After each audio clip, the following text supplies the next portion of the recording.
Le dernier quart d'heure de Smart Bourse. Chaque soir, c'est le quart d'heure thématique. Le thème ce soir, c'est celui de l'Allemagne et des défis de l'Allemagne dans l'ère post-Merkel qui s'ouvre en ce moment. Nous en parlons avec une économiste, Evelyne Herrmann, qui est à mes côtés en plateau. Evelyne, bonsoir. Bienvenue. Merci beaucoup d'être là. Vous êtes économiste senior.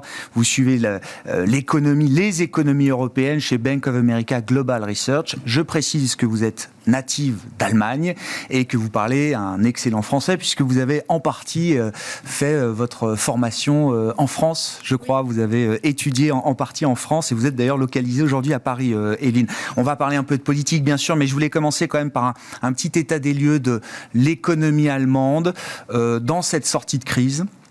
Face à quelques grands enjeux structurels qui mettent d'ailleurs peut-être un peu plus de pression sur l'Allemagne que sur d'autres pays. Quelle sera la mondialisation demain ? La transition énergétique, la crise du moment révèle quand même une urgence d'ailleurs quotidienne pour s'approvisionner. Et puis on pourra parler du chemin d'intégration européenne qui a franchi des étapes importantes à travers la crise pandémique et quels peuvent être les prochains pas que l'Allemagne serait prête éventuellement à franchir. Mais quel état des lieux vous dressez brièvement là de la situation allemande aujourd'hui? Oui, c'est beaucoup de sujets à discuter. Pour l'Allemagne, je pense que c'est à peu près pareil comme toutes les autres économies en zone euro. On sort du confinement, on a réouvert les secteurs, donc du coup ça rebondit.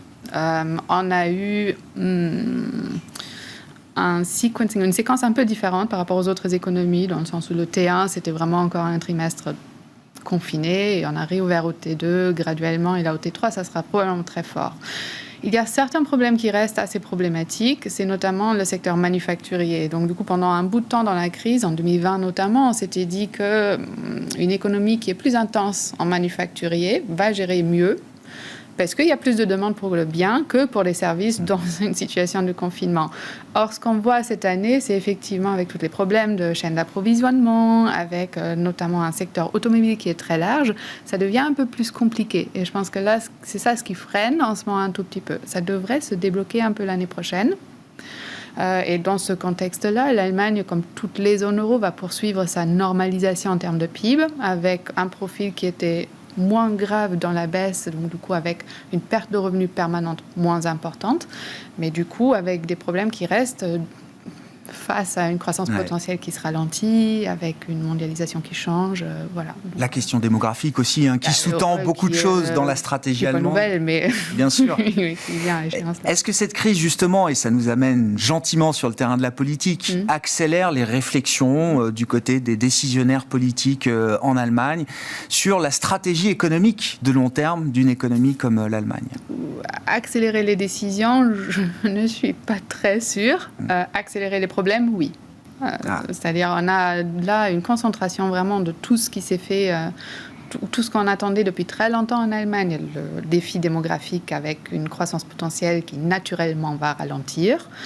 Une demande interne qui reste assez faible, qui est en train de se renforcer un tout petit peu ou qui était en trajectoire de se renforcer mais qui reste assez faible, et un secteur manufacturier qui fait face à un secteur automobile qui va changer, avec une Chine une économie chinoise qui va changer dans la façon dans laquelle elle opère, qui va probablement se rééquilibrer au long terme, qui là est un peu plus faible, même beaucoup plus faible qu'on pensait à ce moment de la reprise. Tout ça, ça suivra. Et pour l'Allemagne, ce ne sont pas des nouvelles problèmes. Ce ne sont pas des problèmes non anticipés. C'est des problèmes qui existaient avant, qui maintenant frappent tous en même temps. La réponse politique, économique va probablement prendre un peu plus de temps. Oui, c'est ça. C'est-à-dire qu'on a les problèmes se rapprochent de plus en plus vite. Vous dites, Evelyne, mais c'est pas sûr que le processus de décision politique, lui, s'accélère face à ces changements. Oui, c'est un problème. Enfin, si on regarde ce qui va pas ou ce qui nécessite vraiment un changement, par rapport même aux cibles qu'on s'est mis, on a en Allemagne une certaine anémie de l'investissement public, de la consommation privée, enfin tous ces sujets-là. Ça nécessiterait vraiment un soutien budgétaire, un programme de long terme, le fameux programme de long terme sur les investissements en Allemagne. On en parle depuis 5-10 ans maintenant, mais on a les règles budgétaires qui, donc, du coup, mettent un frein. Et ça ne va pas forcément changer. On a une certaine compatibilité. Voilà, merci. Entre les règles budgétaires qui nécessitent donc du coup un budget structurellement équilibré et la cible qu'on arrive à la neutralité carbone, par exemple. Si on faisait bien les deux, un programme d'investissement de long terme pourrait aider la croissance, la productivité, pourrait peut-être aider à un peu contourner les problèmes démographiques aussi par d'autres moyens. Mais on a du coup ce frein-là à la politique budgétaire qui reste en place. Et celle-là, elle ne va probablement pas changer. Avec ça, on agit dans les marges de manœuvre très limitées. Oui, c'est ce que vous dites. Alors, autour du debt break qui ne va pas changer en Allemagne, ça, je crois que même vu de France, on le comprend aujourd'hui, Evelyne, mais est-ce qu'il y a quand même, autour de ce frein à la dette constitutionnelle en Allemagne, est-ce qu'il y a quand même des marges de manœuvre qui peuvent donner un peu de latitude et qui peuvent être exploitées, on dira un mot de la politique enfin, bien sûr, mais qui peuvent peut-être permettre de réconcilier en partie, en tout cas, les enjeux que vous avez cités, la neutralité carbone par exemple, et ce qui apparaît comme le paradoxe permanent vu d'ici, en tout cas, c'est-à-dire des marges de manœuvre considérables et complètement sous-utilisées. Oui, alors on peut optimiser la politique budgétaire, bien sûr, dans les mêmes contraintes. C'est dans certains programmes électoraux des hausses des impôts sur les hauts revenus, une sorte d'impôt sur la fortune, ça crée des revenus budgétaires, fiscaux supplémentaires qu'on peut redistribuer après. Mais ça reste neutre en termes budgétaires, ça ne donne pas le grand coup. Pour chaque dépense, il faut qu'il y ait en face un revenu. Ça, ouais. Après, ce qui est parfois discuté, c'est ce fameux instrument de off-balance sheet vehicle, qui est actuellement pas compatible. Donc du hors-bilan, on va dire, c'est ça, si on essaye de traduire. Oui. Un budget séparé, donc du coup, du budget officiel, c'est pas tout à fait compatible avec les règles européennes. Donc du coup, c'est là qu'il y a une compatibilité peut-être en ce qui peut, certains disent, être compatible avec la règle allemande, mais ce qui n'est pas compatible aujourd'hui avec les règles budgétaires européennes. Mais si on écoute bien ce que disent certaines parties qui sont actuellement dans les négociations, c'est qu'il s'agit essentiellement d'une mobilisation des investissements privés. Et donc, du coup, avec ça, le focus vraiment est en train de changer. Nous, on discute beaucoup sur l'investissement public, mais à l'intérieur de l'économie, le débat est peut-être, parmi beaucoup d'acteurs économiques, sur les investissements privés plus que sur le public. Comment mobiliser sans vraiment aussi accompagner ce qu'on appelle le crowding in en anglais, avec de l'investissement public, c'est un peu plus difficile. Donc, du coup, j'ai un peu de mal à voir comment on peut changer ça à très court terme. Statu quo, vraiment, pour le grand coup. Oui, je comprends.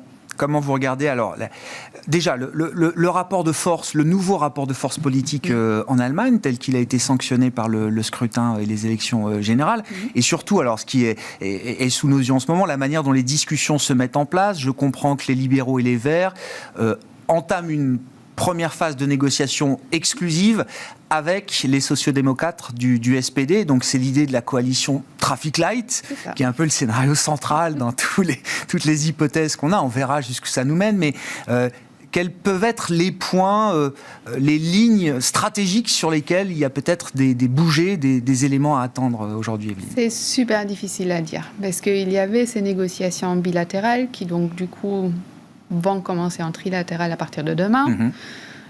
Il y a certains sujets, donc du coup c'est à ce moment plutôt sur les sujets, la digitalisation, l'éducation, les progrès sur les politiques climatiques. C'est des grands sujets qui sont en commun tout le monde. Après, comment on fait précisément, on ne sait pas.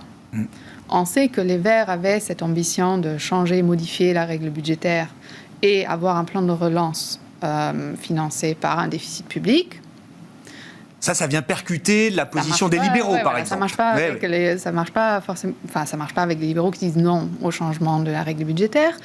La hausse des impôts, c'est aussi quelque chose qui est pas refusé, mais qui est objecté de l'autre côté.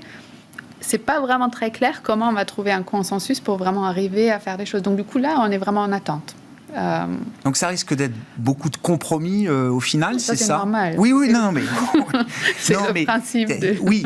Oui. Et donc l'idée quand même plutôt d'un statu quo, c'est ça qu'il faut comprendre à la sortie de... Il y aura certainement des changements ici et par là, mais aujourd'hui, je ne serai pas capable de vous dire quel sera le résultat final et les politiques mettre en vigueur, parce qu'il y a, sauf les titres des sujets, très peu de visibilité sur comment on y arrive. Bon, on va suivre. Et on sait que d'expérience, en 2017, je crois que ça avait duré des mois, et que Angela Merkel était encore chancelière peut-être 6 mois après l'élection, c'est ça, Evelyne ? Elle était aussi 4 ans après l'élection, du coup. Oui, c'est vrai. Mais bon, on verra un peu combien de temps ces discussions se déroulent. Non, je voulais qu'on termine pour revenir au sujet économique du moment, qui est celui de l'inflation. 4,1% d'inflation en Allemagne sur un an pour la dernière marque harmonisée du mois de septembre. Est-ce que cela peut se traduire par une hausse significative des salaires négociés en Allemagne, Evelyne ? Alors, c'est un peu compliqué. C'est le sujet actuellement discuté, surtout dans les marchés aussi. Il y aura encore plus de hausse dans l'inflation allemande vers la fin de l'année. On arrivera vers les 5%, voire un peu plus que ça. Maintenant, pour les effets secondaires sur les salaires, c'est un peu plus compliqué. On a vu dans les négociations salariales, donc du coup vraiment les syndicats dans tous les secteurs de l'économie, une baisse de la croissance des salaires très importante en 2020 et en 2021. On est arrivé d'un rythme de 2,5 à 3% par an à 1,5 selon les secteurs. Là, il y aura une normalisation, je pense. Un rattrapage. Il y aura une normalisation de la croissance. Je ne suis pas sûre qu'on va rattraper donc du coup les 2 années de l'année dernière. Je comprends. Mais on va probablement revenir, ou on devrait revenir à un rythme plus normal, parce que l'économie aussi revient à un rythme plus normal. Après cette phase de transition entre actuellement 1,5 qu'on voit dans le glissement annuel des négociations salariales, cette transition jusqu'au 2,5 ou 3%, ça va probablement provoquer beaucoup de brouhaha. Préparons-nous. On ne sait pas si ça finit là. Ouais.